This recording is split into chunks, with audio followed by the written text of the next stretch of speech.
În momentul în care am luat decizia colaborării cu Adi, noi ne știam cu vreo 4 ani înainte de condamnarea lui.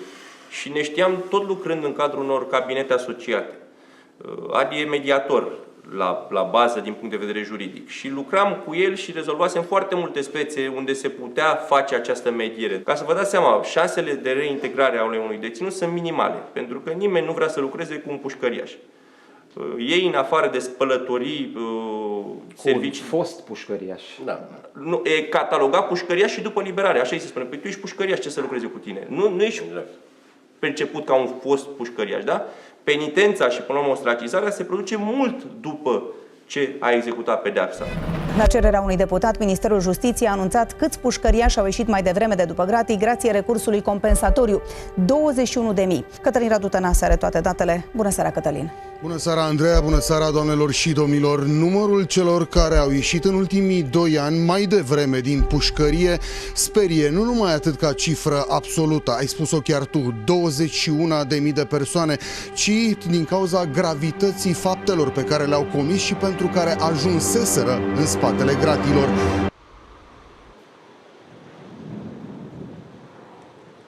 Vreme de 2 ani, discursurile politice au alimentat din plin psihoza publică legată de miile de violatori și criminali pe care legea recursului compensatoriu i-a scos înainte de termen din închisorile românești.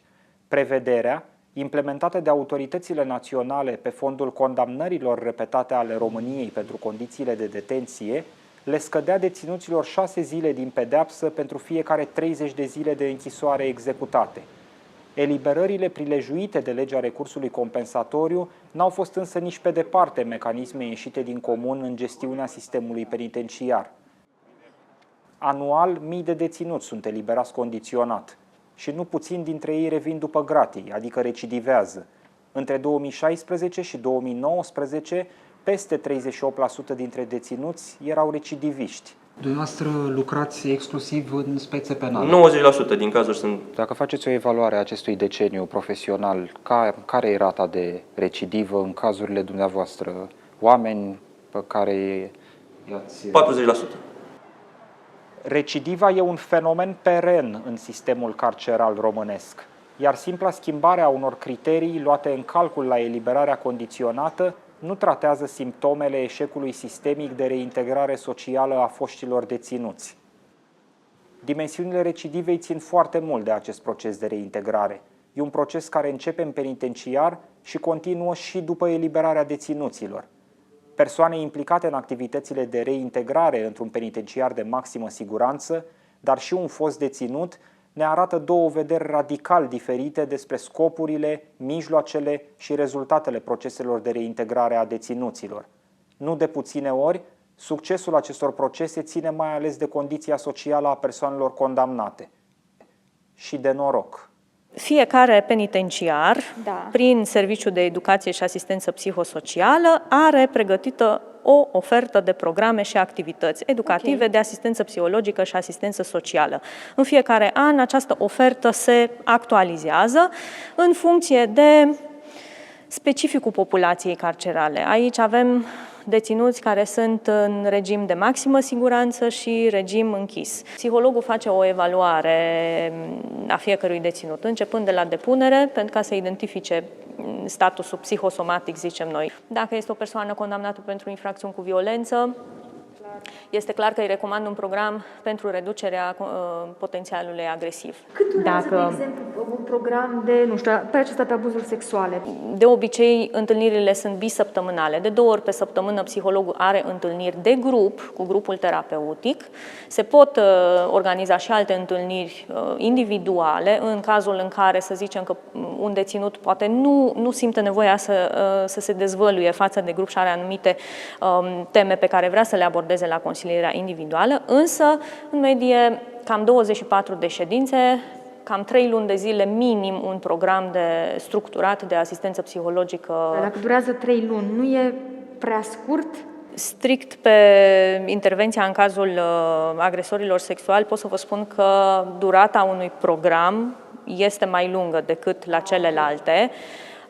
și intervenția este mult mai structurată, combinată cu consiliere individuală. În perioada de carantină și observare, când intri într-un penitenciar, ești evaluat de către un educator, un consilier psihologic și un consilier pe linia asistenței sociale.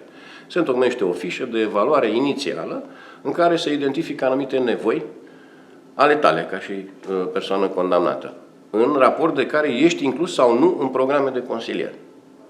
Deci dacă nu ai niciun fel de recomandări prin această fișă de evaluare inițială, nu vei fi inclus în niciun program.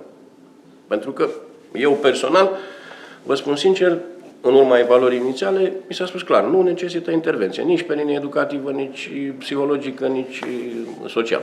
Noi, în principiu, ne focusăm pe educația deținuților. În primul rând, identificăm nivelul de educație pe care aceștia l-au și, pornind de acolo, de la acel moment, identificăm nevoile pe care fiecare în parte le are, sigur, raportat la durata pe care ei urmează să o stea aici. În general, sunt aproximativ 50 de deținuți care participă la cursurile de școlarizare, clasele 1-10. Aceasta este o sală de clasă unde se organizează cursurile școlii generale, deci clasele 5-8.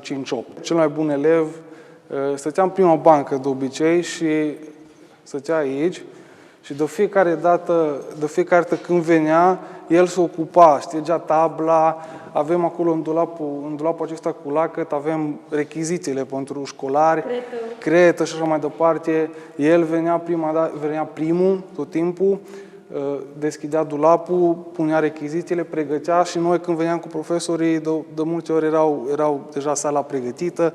Avea această dorință. Au fost cazuri în care au învățat să scrie, să citească, dar cazurile mai marcante, să zic așa, au fost când și-au descoperit diferite abilități artistice. Tot ce se poate vedea este pictat, desenat, confecționat de deținuți. Sunt niște activități care înseamnă pentru ei terapie. De multe ori, deținuții care pictează ceea ce vedeți spun: n-am mai pus mâna pe o pensulă sau pe niște culori de când eram copil. N-am știut că pot să pictez sau din mâinile mele poate să iasă ceva atât de frumos. Am avut deținut care picta extraordinar de frumos. Cred că mai sunt încă tablouri ale lui aici și care a continuat să facă lucrul acesta și după punerea în libertate și chiar să-și câștige traiul din pictură. Presupun că n-am mai recidivat. N-am mai recidivat.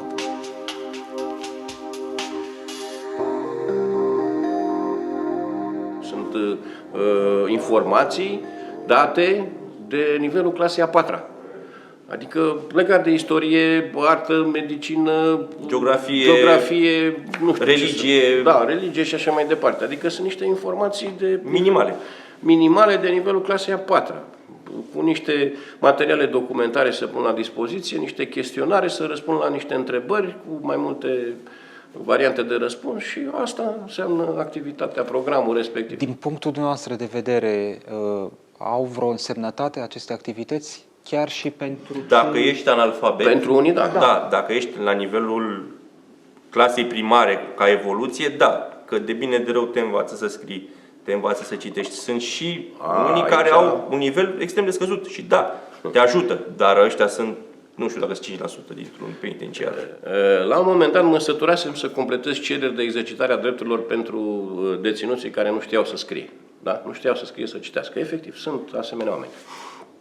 Și zic, trebuie să fac ceva cu ei, că nu-i mai suport. Și am cerut permisiunea conducerii să merg la bibliotecă cu câțiva dintre ei să-i alfabetizez, să-i învăț să scrie. Toate bune și frumoase, vreo 2-3 săptămâni. Până când acești indivizi condamnații, care n-au minte, sau au puțină minte, au început să laude pe acolo, prin secție, prin tot penitenciarul, că uite, am învățat să facem. Așa. Și mi-au interzis cei din conducere să mai fac lucrul ăsta pentru că îi deștept. Și atunci vor începe să scrie și altfel, nu numai cererile ăștia de exercitare a dreptului, și plângeri. Da, aceste persoane semi-analfabete sau cu totul analfabete de-a dreptul, nu beneficiau în mod normal de aceste cursuri de alfabetizare? Nu exista... Nu, vă spun și de ce. Pentru că se fac doar în penitenciarele de maximă siguranță. Ați avut de-a lungul timpului deținuți care vi s-au întors? Acum, din experiența mea personală, cei mai mulți deținuți care se întorc pentru că ei în afară nu au posibilitatea de a-și satisface nevoile acelea de bază, nevoia de hrană, de apă, de adăpost, nu au unde, nu au cum, nu și le pot satisface. Și atunci, una dintre funcțiile, să zic așa, ale penitenciarului, din păcate, e și funcția aceasta hotelieră. Ați avut colegi în penitenciar care au revenit, au ieșit și au recidivat imediat. Au făcut același gen de infracțiuni pentru care au fost condamnați anterior, dovadă că liberarea condiționată nu și-a atins scopul. Vă pot da un exemplu, un condamnat pentru viol, n-a ieșit bine fiind liberat condiționat și la 2 luni de zile a săvârșit din nou un viol. Asta e. Respectiva persoană primise în penitenciar consiliere psihologică? Nu. Păi n-avea de la cine. Mare parte din pedeapsă, cât timp am executat-o eu, penitenciarul n-a avut psiholog.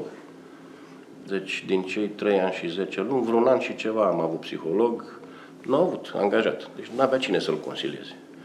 Este foarte greu noi de unii singuri să funcționăm. Noi căutăm parteneri în comunitate în permanență și încercăm să-i atragem și încercăm să colaborăm astfel încât în momentul când ei sunt puși în libertate să poată cineva să-i preia. De exemplu, o asociație sau o fundație să poată să le asigure o perioadă de timp, 6 luni de zile, să le asigure adăpost, să-i ajute să-și facă actele, să le caute un loc de muncă. Ei sunt puși în libertate, jurisdicția noastră acolo se încheie. Nu mai avem nicio autoritate asupra lor. Sunt preluați de un consilier de probațiune. Până la urmă, care e soluția? Noi nu am fost capabili să facem niște spitale pentru oameni, n-am fost capabili să modernizăm sistemul educațional, n-am fost capabili să facem niște chestiuni pentru cei care trăiesc în libertate de 30 ceva de ani. Este evident că nimeni nu va face ceva bun pentru oamenii din penitenciar. Noi, ca avocați, venim și predăm cauza oamenilor și spunem, doamne, nu e în regulă. Oamenii ăștia trebuie, până la urmă, să trăiască în niște condiții decente, să trăiască normal. Da? Și vine consilierul juridic de la penitenciar, chiar într-o speță pe care am avut-o cu solicită niște pretenții pentru condițiile neprielnice din penitenciare. Da? Și vine și se apă și spune, păi stai puțin, de ce vrei tu să fii până la urmă să ai niște condiții bune? Că tu ai ajuns acolo săvârșind o infracțiune. Asta este, rabzi, că nu te-a pus nimeni să ajungi în penitenciar. Reintegrare, da, e un termen așa, sună frumos, reintegrare. Personal, eu cred că s-ar putea îmbunătăți și trebuie să căutăm să îmbunătățim condițiile, facilitățile de reintegrare pe care noi le avem, dar eu cred că ar trebui intervenit și puțin la o specializare, la o formare profesională a angajaților, a specialiștilor din penitenciare. Și am să vă dau un exemplu în sensul ăsta. Eu sunt educator responsabil cu cursurile de școlarizare. Am încheiat parteneriate cu unitățile de învățământ din comunitate, vin profesori, vin învățători și am un coleg de-al meu care este supraveghetor pe secție. El, tot timpul la penitenciar, programul începe cu apelul de dimineață și se termină cu apelul de seară. El vine și face apelul de dimineață și pregătește deținuții pentru cursurile de școlarizare, care urmează să iasă la cursuri. Eu vin și încep programul de la 8. El la 7 are apelul de dimineață. Dacă el nu îi încurajează, să zic, dacă nu spune vă treziți, vă pregătiți, mergeți la cursuri. Dacă el le spune, de exemplu, nu se prinde nimic de voi, mereți degeaba, după ce mai mereți la cursurile alea? Atunci eu vin la 8 și când vreau să-i scot și pe deținut să participe la cursuri, îi dorm. Vă dau un exemplu ipotetic. Sunt prea puțini oameni implicați în reintegrare. Cu cât ar fi mai mare numărul de specialiști, cu atât rata de succes în intervenția cu deținuții ar fi semnificativ crescută. La acest moment avem un număr de specialiști undeva la limita de a asigura strict nevoile sau intervenția de bază. Au fost persoane la Pelendava, deci condamnați pentru omor, liberați după 14-15 ani de executarea pedepsei, a ieșit în fața penitenciarului și n-a știut încotro să apuce. A ajuns după 2 zile acasă, pe jos. N-a știut să ajungă acasă, după 15 ani de executarea pedepsei. Noi vorbim de reintegrare.